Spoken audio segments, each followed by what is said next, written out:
मुंबई सपनों का शहर तो लगता है, लेकिन क्या आपको पता है अब यह उन शहरों में भी शुमार हो चुका है जहां हरियाली दिन प्रतिदिन लगातार कम होती जा रही है और अब इसे कंक्रीट का जंगल कहा जाने लगा है। इसका खामियाजा अब यहाँ रहने वाले हर मुंबईकर किसी न किसी रूप में भुगत रहा है, चाहे वह लगातार बढ़ती गर्मी हो, बाढ़, जल, वायु, ध्वनि प्रदूषण हो, जिनके कारण मुंबईकरों को कई प्रकार की लाइफस्टाइल बीमारियों से दो चार होना पड़ रहा है।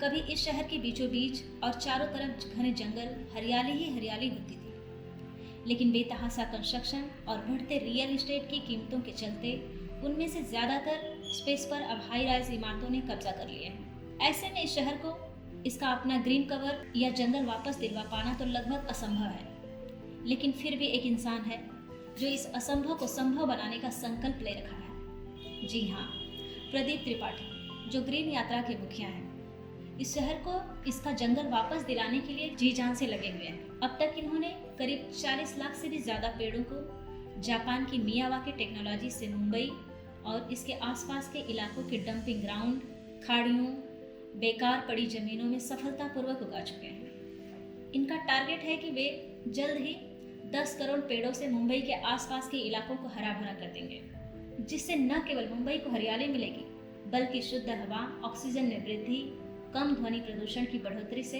उनकी सेहत में भी सुधार होगा। द टाइम्स ऑफ मुंबई ने प्रदीप त्रिपाठी से मुलाकात की और जानने की कोशिश की कि कैसे मियावाकी टेक्नोलॉजी से वे इस असंभव से काम को संभव बना रहे हैं, और साथ ही इस मियावाकी टेक्नोलॉजी के बारे में भी विस्तार से जानने की कोशिश की। त्रिपाठी जी, आप अपनी संस्था के बारे में बताइए, ये क्या करती है और कब शुरू हुई है? ग्रीन यात्रा संस्था जिसे हमने शुरुआत करी थी मेरे मित्र दुर्गेश गुप्ता जी के साथ मिलके, और ये इन्वायरमेंट के लिए फोकस्ड ऑर्गेनाइजेशन है। सिर्फ हम इन्वायरमेंट का काम करते हैं, जिसमें हमारा फोकस है सिर्फ शहरी क्षेत्र और मेट्रोपोलियन रीजन तक हम काम करते हैं, जिसमें हम शहरी जंगल बनाना, बायोडाइवर्सिटी पार्क बनाना, नेचर इंटरेक्शन सेंटर करना, वाटर बॉडी रिस्टोरेशन करना, देन मैनग्रोव प्लांटेशन करना, अवेयरनेस का काम करना, सस्टेनेबिलिटी से रिलेटेड काम करना। तो पूरा जो ताना बाना है इन्वायरमेंट के आसपास है, जो शहरी जीवन को और उससे लगे हुए छोटे जो एरियाज़ हैं उनको बेहतर बनाने का काम करता है, जहाँ पे हम प्रकृति को लोगों के बीच ला सकें, समझा सकें, और जो पॉल्यूशन का प्रॉब्लम है, हीट आइलैंड का प्रॉब्लम है, उसको हम सॉल्व कर सकें। इसकी प्रेरणा आपको कहाँ से?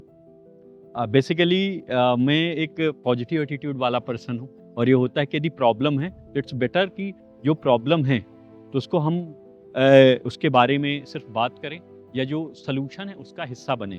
ग्रीन यात्रा जब being the part of solution then the problem. तो जब हम मुंबई या जितने भी शहर हैं हर जगह देखिए पॉल्यूशन बढ़ रहा है, तो प्लांटेशन और अवेयरनेस में पहले ग्रीन यात्रा काम करता था, जो हम go green Ganesha, go green kids से शुरू हुए। और जब हमने रियलाइज़ किया कि यदि इन्वायरमेंट में एक्चुअल काम करना है तो ज्ञान से ज़्यादा ज़मीनी हकीकत में जब जाएं तो ज़मीनी कार्य की ज़्यादा ज़रूरत है। तो हमने पहले स्कूल, कॉलेज, हाउसिंग सोसाइटी, यहाँ से प्लांटेशन का काम शुरू किया।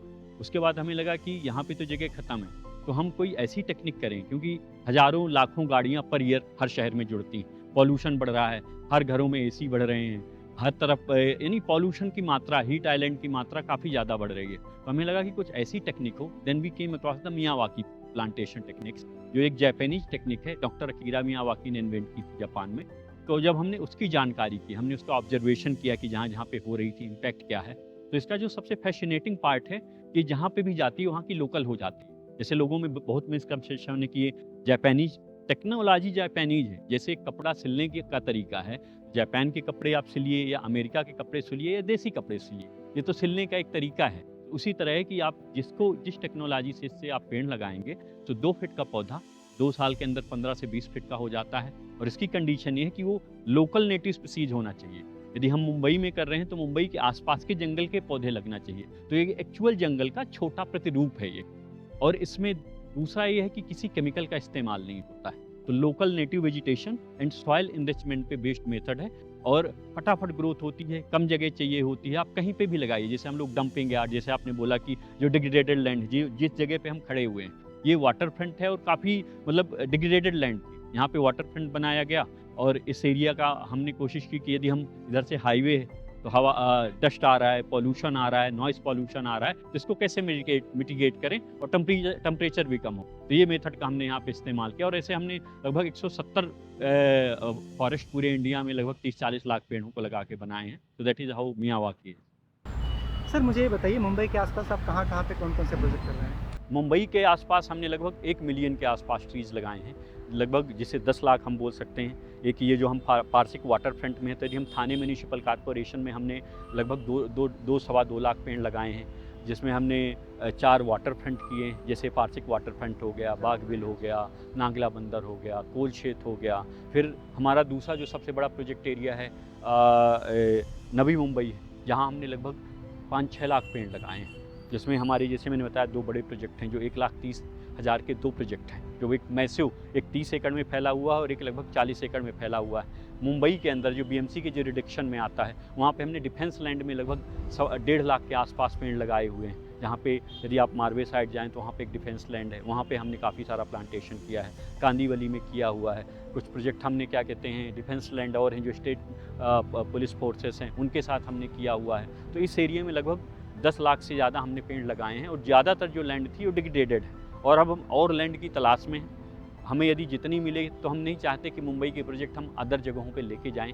लगभग 20 लाख मुंबई के पेड़ या आसपास के महाराष्ट्र के पेड़ हम बाहर ले जा चुके हैं, क्योंकि ना तो हमें यहाँ जगह मिली और ना हम लगा पाए। जैसे डंपिंग यार्ड की बात करें तो हम दिल्ली के 3 डंपिंग यार्ड कर रहे हैं, हम नागपुर के डंपिंग यार्ड में कर चुके हैं, हम फुरसुंगी पुणे डंपिंग यार्ड में कर चुके हैं, दिल्ली के 3 डंपिंग यार्ड कर रहे हैं। हम उम्मीद करते हैं कि बीएमसी यदि उनके पास बड़े बड़े डंपिंग यार्ड हैं, यदि वहाँ पे भी हमें जगह देती हैं तो हम मुफ्त में करते हैं, कोई ऐसा नहीं कि कंडीशन लगा के। और ये इसका एग्जांपल है, आप हमने मीरा भाईंदर म्यूनिसिपल कॉरपोरेशन में किया, थाने म्यूनिसिपल कॉरपोरेशन में, नवी मुंबई म्यूनिसिपल कॉरपोरेशन में, पनवेल म्यूनिसिपल कॉरपोरेशन में, बीएमसी के अंदर हमने प्रोजेक्ट किए हुए हैं। We will be more than happy कि आप हमें लैंड दीजिए, प्रोटेक्टेड लैंड हो, डिग्रेडेड लैंड हो। जैसे आपने बताया कि जो कोस्टल में हम मैन ग्रुप को कभी भी डिस्टर्ब नहीं करते, पर जहाँ डेबरी भर दी गई है, जहाँ मैन ग्रुप नहीं हो रहे हैं, तो यदि हम जो भी एक्सपर्ट्स हैं उनके एक्सपर्ट्स से वेरिफिकेशन करते हैं और ये करके हम ऐसी जगहों पे अर्बन फॉरेस्ट डेवलप कर सकते हैं। हमारी जो टीम है, यदि करें तो हम गर्व से कह सकते हैं कि आज की डेट में इंडिया में प्लांटेशन एनजीओज़ की यदि बात करें तो सबसे बेस्ट टीम हमारे पास है। हमारे पास लगभग ग्राउंड स्टाफ भी यदि हम ये करें जो हमारे केयर टेकर, तो लगभग 150 से ज़्यादा लोग हमारी टीम में हैं। हमारी टीम में इन्वायरमेंट के हर सेक्टर के लोग मिलेंगे। हमारे यहाँ बॉटनिस्ट मिलेंगे, जूलॉजिस्ट मिलेंगे, बायोलॉजिस्ट मिलेंगे, सॉइल साइंटिस्ट मिलेंगे, टेक्सोनॉमिस्ट मिलेंगे, प्लांट पैथोलॉजिस्ट मिलेंगे, ऑर्निथोलॉजिस्ट यानी जो बर्ड एक्सपर्ट्स होते हैं, रेप्टाइल एक्सपर्ट्स हो गए, जैसे प्रथमेश मेरे साथ यहाँ पे खड़े हैं, तो ये हमारे सीनियर बॉटनिस्ट हैं, तो ये हो गए। फिर क्या कहते हैं, बायोडाइवर्सिटी एक्सपर्ट्स मिल गए। देन तो हमारे पास पूरी टीम है, जिसमें हमारे पास वाटर बॉडी में जिसमें पीएचडी हैं, गोल्ड मेडलिस्ट हैं, मैनेजमेंट के लोग हैं, लीगल के लोग हैं, जैसे IIM कोलकाता, NM जैसे कॉलेज से MBA किए हुए लोग हैं। ऐसे भी हैं जैसे जो हमारे दूसरे फाउंडर हैं, वो सुप्रीम कोर्ट के प्रैक्टिसिंग लॉयर हैं, बॉम्बे हाई कोर्ट में प्रैक्टिस करते थे पहले, अब सुप्रीम कोर्ट में हैं। तो हमारे पास एक पूरी टीम मैनेजमेंट के लोग हैं, प्लांटेशन के लोग हैं, हमारे यहाँ वाटर बॉडी के एक्सपर्ट्स हैं। तो बड़ी मुझे एक बात बताइए, जंगल की आप बात करते हैं, जंगल के जब हम बारे में बात करते हैं तो मुझे लगता है कि 200 साल 300 साल पुराने जंगल, जी 200-300 साल पुरानी चीज को आप इस छोटे से 2 साल के या 3 मानसून के दौरान आप कैसे कन्वर्ट कर सकते हैं? या सबसे बड़ी बात है, मैं एक चीज़ क्लियर करना चाहूँगा कि जो प्राकृतिक जंगल है इंसान नहीं बना सकता है, क्योंकि वो सैकड़ों साल, हजारों साल की एक धरोहर है। बट यदि हमें चाहिए तो उसका बायोमिमिक, कि उसका छोटा प्रतिरूप, क्योंकि हम जंगल इंसान नहीं बना सकते हैं, सिर्फ हम काट सकते हैं। जो चीज़ें हो रही हैं जो बहुत दुखद है, तो हमने सोचा कि इनका बायोमिमिक कैसे करें। शहरों में जो जंगल कट गए हैं, पेड़ कट गए हैं, उसकी भरपूर्ति कैसे की जाए। तो ये ऐसे हैं कि एक प्रतिरूप है जंगल का। जो मिट्टी है वो फॉरेस्ट सॉइल की तरह बनाई जाती है, डिफरेंट इंग्रेडिएंट्स उसकी स्टडी करने के बाद जो पौधे चुने जाते हैं वो जंगल में जाके चुने जाते हैं, ना कि नर्सरी से या किताबों से। तो हम जंगल में जाते हैं, फॉरेस्ट सर्वे करते हैं, फॉरेस्ट की स्टडी करते हैं, और जो वहाँ पे जंगल का जो पैटर्न है वो यहाँ पे हम लाके कॉपी करके बनाने की कोशिश करते हैं। और इसमें हमने इस टेक्नोलॉजी का जो इस्तेमाल किया है, जो सॉयल इनरिचमेंट है, जैसे फॉरेस्ट सॉयल 1 इंच बनने में लगभग 150 से 500 साल तक लग सकते हैं। तो उसमें क्या क्या इंग्रेडिएंट्स होते हैं उसकी स्टडी की गई। पूरी मिट्टी को हमने एक लूज करके 1 मीटर तक उसमें पूरा एक लेयर मेथड का प्लांटेशन किया जाता है। जंगल में जाएँ तो कुछ पौधे छोटे होते हैं जो 5-7 फीट के होते हैं, जिसे श्रब ट्रीज बोलते हैं, फिर सब ट्रीज होते हैं, फिर ट्रीज होते हैं, कनोपी होती है और उनकी एक हाइट होती है सबकी, तो आपस में एडजस्टमेंट होता है। तो जब आप वो स्टडी करें और ऐसी चीज़ें करते हैं तो ये इसी लेवल पे ये किए गए हैं। और जैसे आपने देखे हैं कि ये जंगलों की तरह बन रहे हैं, तो एक कम समय में, कम जगह में और किसी भी टाइप की जगह हो, जैसे लैंडफिल साइड हो गई, डिग्रेडेड लैंड हो गई, तो 2 साल के अंदर 2 फीट का पौधा 15 से 20 फीट का हो जाता है। ये लोकल नेटिव स्पीसीज होती है जो सबसे इम्पॉर्टेंट चीज़ है, स्पीसीज सिलेक्शन। और उसके बाद 3 साल के बाद, यानी तीसरा मानसून, जनरली 2 साल के बाद ये सेल्फ सस्टेनेबल हो जाते हैं, तो अपने आप सर्वाइव कर सकते हैं, इन्हें मेंटेन करने की ज़रूरत नहीं है और ये अपने आप को रिप्लिकेट कर सकते हैं। यदि इन्हें ह्यूमन इंटरवेंशन के द्वारा यदि नुकसान न पहुंचाया जाए तो ये जैसे एक्चुअल फॉरेस्ट होते हैं उसी तरह सर्वाइव कर सकते हैं, रीजनरेट कर सकते हैं। तो ये उतने बड़े तो नहीं हैं, छोटा प्रतिरूप है, पर गुण वही हैं जो उस फॉरेस्ट के हैं, अर्बन बायोडाइवर्सिटी को सपोर्ट करते हैं। सो दैट्स वाई ये इन्हें अर्बन फॉरेस्ट बोला जाता है कि शहरी जंगल। जंगल की जब हम बात करते हैं तो जंगल सिर्फ पेड़ पौधे नहीं होते हैं, उसके साथ साथ तितलियां हैं, चिड़िया हैं, जानवर हैं, रेप्टाइल्स हैं, ये भी सारे होते हैं। तो क्या इस जंगल जो मियावाकी फॉरेस्ट आप बना रहे हैं या बना चुके हैं, उनमें इस तरह की चीजों, बायोडाइवर्सिटी का किस तरह से ख्याल रखना है? ये सर बायोडाइवर्सिटी का हब होते हैं, क्योंकि यदि आप देखें कि नेटिव, एक तो पहला तो नेटिव पेड़ होता है, नेटिव जब पेड़ होते हैं तो अपने आप ही बायोडाइवर्सिटी को अट्रैक्ट करते हैं। तो हम इसमें बटरफ्लाई वाले, गिलहरी वाले, बम्बल बीज हो गया, हनी बीज हो गई, छोटे मोटे कीड़े हो गए, सॉइल का हो गया, जिससे जो अर्बन बायोडाइवर्सिटी, डेफिनेटली ये वो जंगल नहीं है कि जिसमें शेर और चीते आएंगे आपके, ये शहरों के अंदर तो जो अर्बन बायोडाइवर्सिटी है उसके लिए बर्ड्स के लिए हब हो गया। यहाँ पे हम काफ़ी सारे देख रहे हैं कि हनी कॉम हमें मिल रहे हैं, यहाँ पे जो मधुमक्खी के छत्ते हो गए, पक्षी हैं, जैसे हमारे कुछ फॉरेस्ट हैं जहाँ पे हमने लगभग 40 से 50 बर्ड स्पीसीज, जैसे रेप्टाइल्स हो गए, जैसे गिलहरी हो गई, देन कमेलियन हो गया, जैसे ऐसे जो अर्बन बायोडाइवर्सिटी छोटे छोटे जीव जंतु वो भरपूर मात्रा में मिलते हैं आपको यहाँ पे। तो ये उनके लिए एक बड़ा एम्बियंस है और उनके लिए सुटेबल जगह, क्योंकि उनके लिए खाना पीना यहाँ पे मिल जाता है, अच्छी छांव मिल जाती है, जो उनका सुटेबल जिन पेड़ों पे घोंसले बनाते हैं वो मिल जाते हैं, खाने के लिए उन्हें कीड़े मकोड़े मिल जाते हैं, क्योंकि कीड़े मकोड़े तो एक अपने आप में एक छोटा इकोसिस्टम होता है। तो ये जैसे वहाँ बड़ा इकोसिस्टम है, ये छोटा इकोसिस्टम है शहरों में अर्बन बायोडाइवर्सिटी के हिसाब से। मियावाकी फॉरेस्ट का कॉन्सेप्ट क्या है और इसे क्या कोई भी किताबों को पढ़ करके छोटे छोटे पौधों को एक साथ लगा करके कर सकता है? जी नहीं, यदि आप उसे बोलें कि यदि हम किताब में पढ़ के, मैं एक सिंपल सी चीज़ बताऊं, जब आप अपना घर बना रहे हैं तो आप आर्किटेक्ट के पास जाते हैं, इंजीनियर के पास जाते हैं, यूट्यूब में देख के और इंटरनेट पे देख के नहीं बनाया जा सकता है। लगता है कि भाई सिर्फ दीवारें हैं, ईंटें डालना है, सीमेंट डालना है, पर आप नहीं बना सकते। जबकि आप देखें कि जो घरों की जो उम्र है वो 30-40 साल होती है, उसके बाद ये होता है कि भाई डिग्रेडेशन शुरू हो जाता है। और ये अर्बन फॉरेस्ट है, ये सैकड़ों साल चलेंगे, ये उस लेवल पे बनाए जाते हैं। तो इंटरनेट और किताबें पढ़ के नहीं बनाया जा सकता। इसके लिए एजेंसीज हैं जो प्रॉपर ट्रेनिंग देती हैं, उस ट्रेनिंग को फॉलो करें। और प्रॉब्लम ये हो रही है कि 100 में से लगभग 90-95% लोग, लगता है कि हमें पेड़ों का ज्ञान है, हम ट्रीज़ को जानते हैं और इसमें तो कुछ है नहीं ज़्यादा, सिर्फ पेड़ों को लगाना है, 1 मीटर तक गड्ढे खोदने हैं और सॉइल लूज करके लगाना है। इस मिसकंसेप्शन की वजह से इतना खूबसूरत मेथड है जिसके कई सारे निगेटिव इम्पैक्ट आ रहे हैं, लोग इसके बारे में निगेटिव लिख रहे हैं। रीज़न ये है कि अब अच्छे से एथिक्स को फॉलो करने वाले बहुत कम लोग बचे हैं। जो इसमें जो सबसे ज़रूरी चीज़ होती है ट्री सिलेक्शन, प्लांट सिलेक्शन जो हम लोग यूज करते हैं, वो नर्सरी से कभी भी नहीं करें।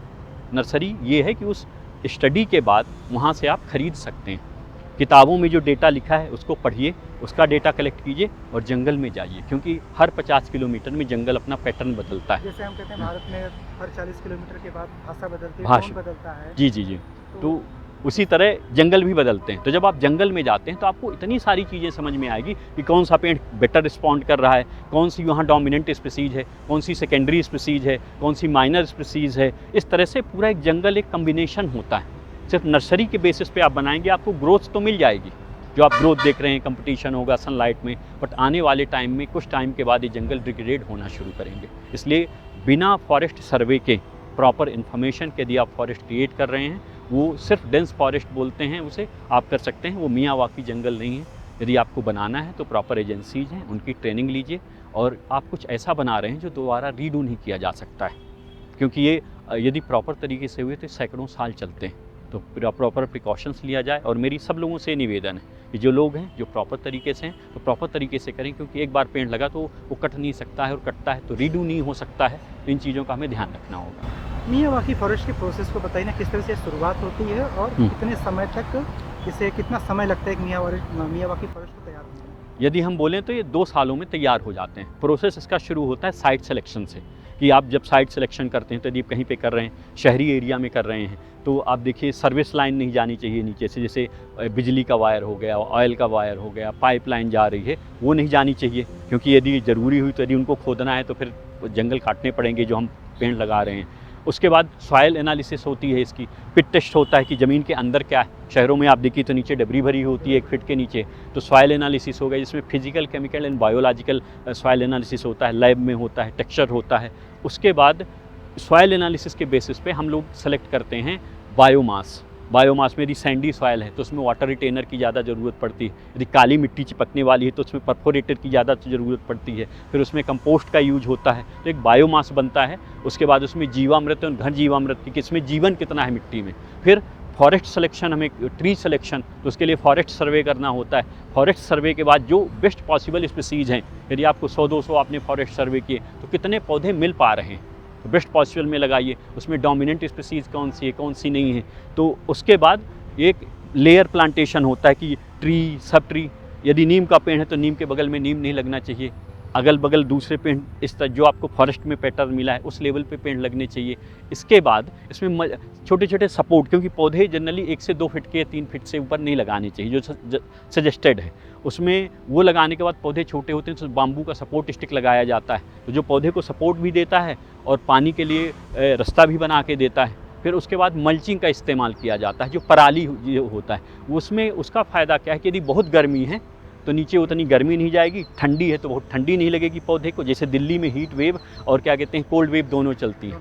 और उसके बाद जो माइक्रोब, जो हमने कीटाणु डाले हैं जीवामृत और घन जीवामृत से, उनको डार्क एम्बियंस चाहिए होता है और ह्यूमिड, तो उसमें भी काम करता है। बट अब लोग और कम से कम 6 इंच तक का बायोडाइवर्स ये होना चाहिए मल्चिंग, जो लगभग 5 किलो पर स्क्वायर मीटर का इस्तेमाल होता है। पर लोग अब सस्ते के चक्कर में प्लास्टिक लगा देते हैं जो बायोडाइवर्सिटी को सपोर्ट नहीं करता, क्योंकि वो 5 रुपये में पर स्क्वायर मीटर, 3 रुपये स्क्वायर मीटर में प्लास्टिक मिल जाता है।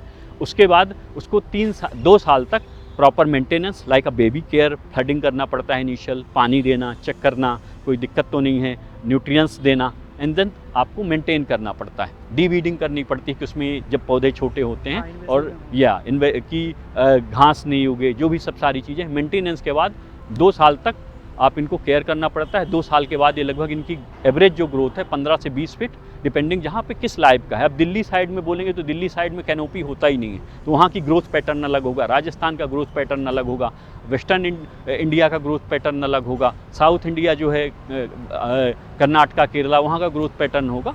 And that is after 2 year it's maintenance free, self sustainable ecosystem. तो जस्ट इन 2 सालों में आपको एक अच्छी मेहनत करेंगे, आपके अच्छे फॉरेस्ट होंगे जो आने वाले सैकड़ों साल तक चलेंगे।